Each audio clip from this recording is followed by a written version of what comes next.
I never thought I would be the kind of person who measured his life by a single night, but memory has a way of circling back to the moments we try hardest to forget. When I think about where everything began to fracture, I don't start with the mistake itself. I start with the quiet days before it, when nothing seemed wrong enough to demand attention, yet nothing felt entirely right either. Lucas and I had been together long enough to know each other's rhythms. He liked order, early mornings, and plans that stretched weeks ahead. I liked wandering conversations, late nights, and the comfort of things left unsaid. For a long time, those differences balanced us. Lately, though, they felt like opposing tides. We still shared a bed, still exchanged small kindnesses, but our conversations had grown thinner, more practical. Love was present, just muted, like a song playing from another room. I told myself this was normal. Relationships matured, passion softened into routine. That was what stability looked like. Yet I missed the way Lucas used to look at me when I spoke, as if my words mattered simply because they were mine. Now his attention was often elsewhere, his phone, his work, the weight of responsibilities he carried with quiet pride. I admired him for that. I just didn't know where it left me. Jordan entered my life without effort, the way some people do, slipping naturally into empty spaces. We met through mutual friends, and conversation with him never felt forced. He listened with an ease that made you want to keep talking, made you feel seen without being examined. Where Lucas was careful, Jordan was intuitive. Where Lucas planned, Jordan reacted. He didn't replace anything in my life, at least not at first. He simply added something I hadn't realized I was missing. At the beginning, my friendship with Jordan felt harmless. We talked about work, music, the odd frustrations of city life. He asked questions Lucas didn't, not because Lucas didn't care, but because Jordan seemed curious in a different way. He remembered details. He followed up. When I laughed, he laughed with me, not out of politeness but shared understanding. I told myself that this was what friendship looked like when it was uncomplicated. Lucas liked Jordan well enough. That fact mattered to me more than I admitted. It meant I didn't have to choose, didn't have to explain. We were three people moving through the same social spaces, overlapping without collision. If there was tension, it lived quietly inside me, unnamed and easy to ignore. The shift was so subtle I didn't notice it at first. Our conversations grew longer, drifting from casual to personal. Jordan knew about the distance I felt with Lucas, not because I complained, but because he asked how I was doing and waited for a real answer. I found myself telling him things I hadn't said out loud before. Not secrets, exactly, just truths I had filed away for later. Each time, I felt a flicker of guilt, followed by relief. Late evenings became our unspoken habit. Sometimes it was a call, sometimes just sitting together after everyone else had left. The air between us changed in ways that were difficult to define. There were pauses that lingered, glances that lasted a second too long. Nothing happened, and yet something was always on the verge of happening. I convinced myself that awareness wasn't the same as intention. That I still went home to Lucas.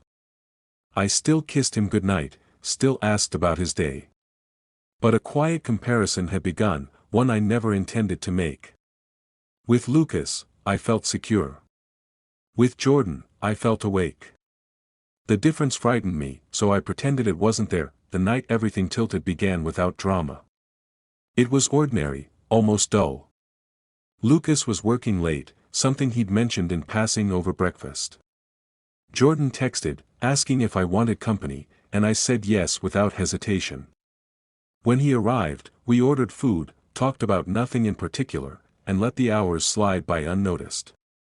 Outside, the city hummed with distant movement, but inside the apartment, time slowed. There was a moment when the conversation stalled, when neither of us reached for our phones or filled the silence with noise. Jordan looked at me, not expectantly, not impatiently, just openly. In that look was an understanding that unsettled me. He saw the conflict I had been avoiding, and he didn't rush me away from it. That I should have created distance then. I should have remembered Lucas, the life we were building, the promises implied in our shared routines. Instead, I stayed where I was. I let the silence stretch until it became something solid between us. Jordan spoke my name softly, not as a question but an acknowledgement. The sound of it landed differently than it ever had before. My chest tightened, and with it came a rush of clarity I didn't want. I understood, suddenly and completely, that the line I had been guarding existed only because I kept choosing not to cross it. When the moment passed, nothing outwardly changed. We didn't move closer. We didn't touch. Yet the atmosphere had shifted irrevocably. I felt it in the way I breathed, in the way my thoughts raced ahead to consequences I refused to fully imagine. Jordan seemed to sense it too. He leaned back, giving me space, but the space felt symbolic rather than real. Soon after, Lucas called to say he was on his way home. Relief and dread arrived together. Jordan gathered his things, his expression unreadable. At the door, he hesitated, then said quietly that he hoped I was okay. I nodded, unable to form a better answer. When Lucas walked in, tired and familiar, I smiled automatically. He smiled back, unaware of how close I had come to something irreversible. As we settled into the night, I realized that nothing had happened, and yet everything had. The boundary still existed, but it no longer felt firm. It felt fragile, as though one careless moment could shatter it completely. That was when I understood the danger wasn't in a single choice, but in the choices I had already made. And I knew, with a certainty that kept me awake long after Lucas fell asleep, that the hardest part was still ahead. I woke up to the smell of coffee and something else, cinnamon, maybe butter. For a confused moment, I thought Owen had actually taken a morning off, that maybe we'd somehow found our way back to those early days when he used to surprise me with breakfast. Then I remembered. Julian, that I found him in the kitchen, moving around like he belonged there, 2 plates of French toast already prepared on the counter. Morning light streamed through the windows, that light I'd loved and forgotten about, and it caught the steam rising from the coffee mugs. "Morning," Julian said, that warm rasp in his voice even more pronounced in the early hours. "Hope you don't mind. I'm an early riser, and I get restless when I don't create something before noon." Figured breakfast counted as creation. Owen's side of the bed had been empty. Again. A post-it note on his pillow read, "Early meeting. Back tonight." Oh, not love, not miss you, just an initial. Like I was a colleague receiving a memo. "This looks amazing," I said, accepting the plate Julian handed me. Owen usually just grabs a protein bar on his way out. "Owen left already?" Julian asked, and I caught something in his voice. Not judgment, exactly. Maybe recognition. He does that a lot lately. Work is important to him. We ate breakfast standing at the counter, and it felt more intimate than 1,000 dinners at expensive restaurants with Owen. Julian told me about his plan to spend the day photographing the city's hidden corners, the alleys tourists never saw, the small moments of beauty people walked past every day. "Want to come with me?" he asked. "I mean, if you're not busy." I just thought, you might see the city differently through a camera lens. Might help with your design work, seeing things from another perspective. I should have said no. I should have made an excuse, created distance, protected the boundaries of my relationship. Instead, I said, "I'd love that." We spent the day walking through neighborhoods I'd lived near for 3 years but never really explored. Julian had this way of noticing things, the way light hit a fire escape, how a coffee stain on a sidewalk looked like a map of somewhere imaginary, the particular blue of a door that somehow captured loneliness and hope simultaneously. "There," he'd say, stopping suddenly. "Do you see it?" And the strange thing was, I did. Through his eyes, I started seeing beauty I'd trained myself to ignore. When had I stopped looking at the world like this?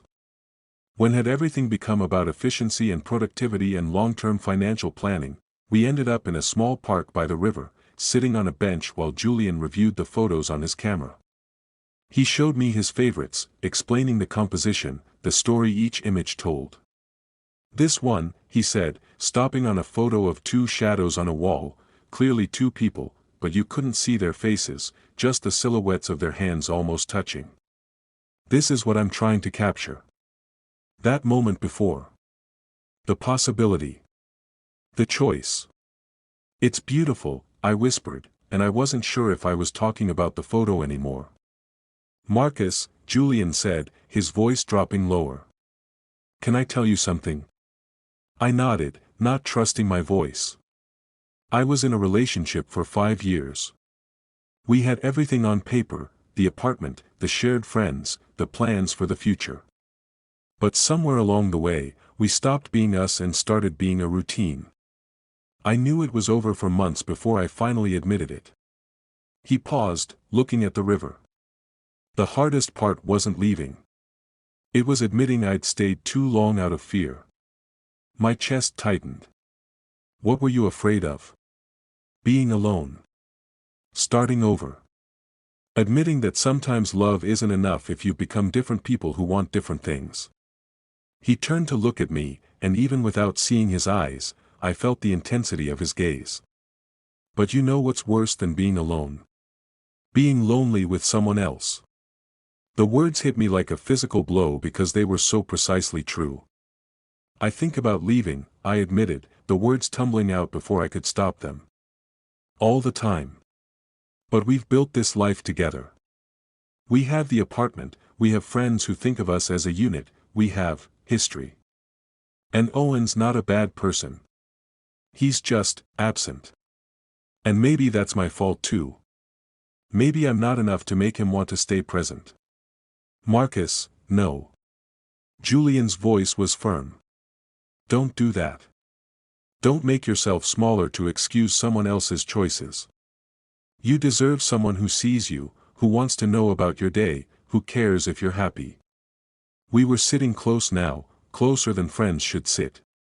I could feel the warmth radiating from his body, could hear the slight change in his breathing. I feel like I'm already betraying him, I whispered. Just by wanting this. Whatever this is. I know, Julian said softly. I feel it too. The almost kiss happened so naturally it felt inevitable.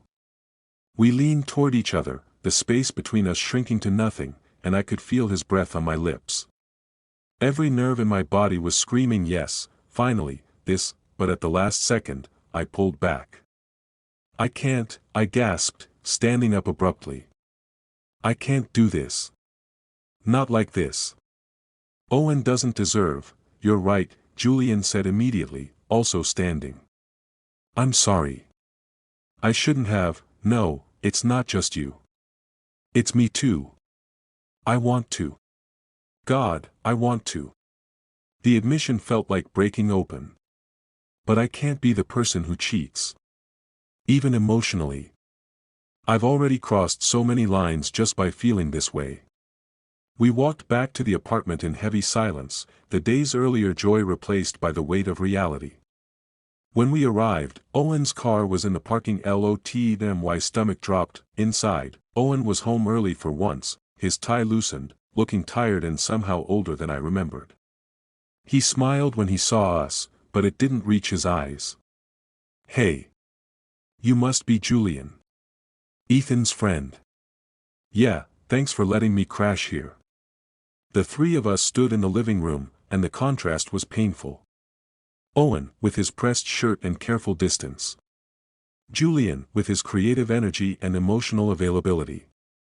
And me, caught between the life I'd built and the life I was starting to realize I wanted. Marcus, can we talk? Owen asked, and something in his voice told me he knew. Maybe not about Julian specifically, but about the growing distance, the emotional absence, the slow death of us. Julian excused himself quickly, disappearing into the guest room. Owen and I sat on the couch where Julian and I had laughed over Thai food just last night. I know I haven't been present, Owen started, his voice carefully controlled. Work has been demanding, and I've let it consume me. But Marcus, you've been different too. Distant. Like you're already halfway out the door. I couldn't lie anymore. I was so tired of lying, even by omission. I think we need to talk about whether this is still working, I said quietly. For either of us. Owen's face did something complicated, relief mixed with pain mixed with resignation. I've been thinking the same thing. We talked for hours. Really talked, maybe for the first time in a year. We acknowledged that we'd become comfortable instead of connected, that we'd been coasting on history instead of building a future. We admitted that we both felt the end coming but had been too scared to name it. I think we need space, Owen finally said. To figure out what we actually want. Not what we're supposed to want, but what we really need to be happy. I nodded, tears running down my face. I think you're right. Owen packed a bag that night, said he'd stay with a friend while we figured out the logistics. Before he left, he stopped at the door. Marcus? I hope you find what you're looking for. I really do. After he left, I sat in the quiet apartment, feeling simultaneously broken and liberated. Julian emerged from the guest room, his own bag already packed. I should go, he said gently. Give you space to process. Julian, wait. I stood, crossing to him. This isn't about you. Or maybe it is, partially. But mostly it's about me finally being honest about what I need. What I deserve. He nodded. I know. And for what it's worth, I think you're incredibly brave. He left his number on the counter, no pressure, no expectations. Just possibility. 3 weeks later, after tears and therapy and long conversations with Ethan, after dividing up furniture and memories and grief, I finally felt ready. That I texted Julian, coffee sometime. Just coffee. I need to figure out who I am before I can figure out who I am with someone else. But I'd like you to be around while I figure it out. His response came quickly, I'd like that too. Take all the time you need. Some things are worth waiting for. I stood in my new apartment, smaller than the one I'd shared with Owen, but filled with light, and I finally felt like I could breathe. Sometimes you have to break everything to rebuild something real. Sometimes betrayal isn't about who you kiss, but about betraying yourself by staying where you don't belong, and sometimes, the bravest thing you can do is choose possibility over comfort, even when you're terrified of what comes next.